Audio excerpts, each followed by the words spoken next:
మూవీతో global star గా craze ని సంపాదించుకున్న రామ్ చరణ్ కూడా ప్రస్తుతం హాలీవుడ్ స్టాండర్డ్స్ ని మెయింటైన్ చేస్తున్నారు.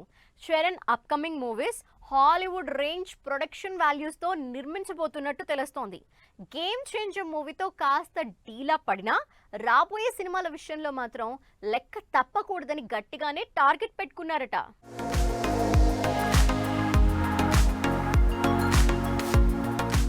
గేమ్ చేంజర్ తర్వాత రామ్ చరణ్ చాలా జాగ్రత్తగా అడుగులు వేస్తున్నారు. ప్రస్తుతం బుచ్చిబాబు డైరెక్షన్ లో పెద్ది సినిమా చేస్తున్నారు. పెద్ది బడ్జెట్ 300 కోట్లని ప్రచారం జరుగుతోంది. అచ్చం రంగస్థలం సినిమా కోసం వేసినట్టే పెద్ది కోసం ఓ విలేజ్ సెట్ వేసి మరీ షూటింగ్ చేస్తున్నారు.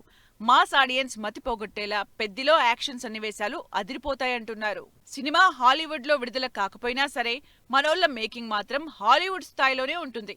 ముఖ్యంగా రామ్ చరణ్ రంగస్థలం సినిమాకి జపాన్ లో మంచి రెస్పాన్స్ వచ్చింది. RRR సినిమాకి వచ్చిన రెస్పాన్స్ చూసి 2023లో రంగస్థలం సినిమాని జపాన్ లో విడుదల చేశారు.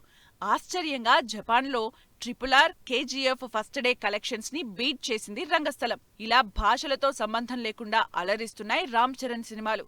అందుకేనేమో మేకింగ్ లో ఎక్కడా కాంప్రమైజ్ అవ్వడం లేదనుకుంటున్నారు.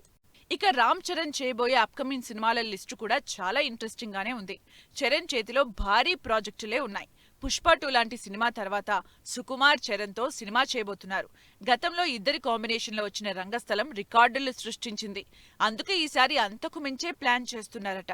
ఆ తర్వాత సందీప్ రెడ్డి వంగతో సినిమా అనే టాక్ నడుస్తుంది. త్రివిక్రమ్, తమిళ డైరెక్టర్ లోకేష్ కనగరాజ్ పేర్లు కూడా వినిపిస్తున్నాయి. మొత్తానికి చరణ్ లైనప్ గ్లోబల్ స్టార్ అనే పేరుకు తగ్గట్టుగానే ఉందిప్పుడు.